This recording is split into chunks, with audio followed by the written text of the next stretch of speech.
தீண்டாமை ஒரு பெருங்குற்றம். உடை சரியில்லாததால் உணவு கொடுக்க மறுத்த உணவகம். தர்ணாவில் ஈடுபட்ட வாடிக்கையாளர்.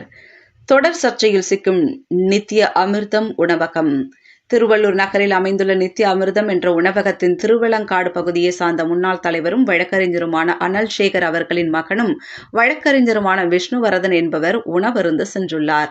நித்ய அமுதம் ஹோட்டலுக்கு சென்ற அவர் அங்கு ஒரு சில வகை உணவுகளை ஆர்டர் செய்துள்ளார். உணவளிக்க வந்த பணிப்பெண் வழக்கறிஞர் விஷ்ணுவரதனின் தோற்றத்தை கண்டு உணவு வழங்குவதற்கு பதிலாக உன்னிடம் உணவு உண்பதற்கு பணம் இருக்கிறதா என்று கேட்டு வழக்கறிஞர் விஷ்ணுவர்தனை அவமானப்படுத்தியுள்ளார். இதனால் அவமானம் அடைந்த விஷ்ணுவரதன் பணிப்பெண்ணுடன் வாக்குவாதத்தில் ஈடுபட்டு தன்னிடம் மன்னிப்பு கேட்க கூறியுள்ளார்.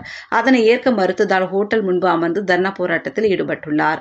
இதனைத் தொடர்ந்து தகவல் அறிந்த திருவள்ளூர் நகர காவலர்கள் வந்து மனதளவில் பாதிக்கப்பட்ட வழக்கறிஞர் விஷ்ணுவரதனை சமாதானப்படுத்தி அந்த ஹோட்டலின் மேலாளர் மன்னிப்பு கேட்ட பின்பு அங்கிருந்து சென்றார். இதனால் சிறிது நேரம் அந்த இடத்தில் பரபரப்பு சூழல் நிலவியது. கடந்த சில நாட்களுக்கு முன்னர் கழிவு நீரை முறையாக அப்புறப்படுத்தாமல் அப்படியே சென்னை திருப்பதி தேசிய நெடுஞ்சாலையில் ஓடவிட்ட இந்த தனியார் ஹோட்டல் நிர்வாகம் மீண்டும் சர்ச்சையில் சிக்கியுள்ளது.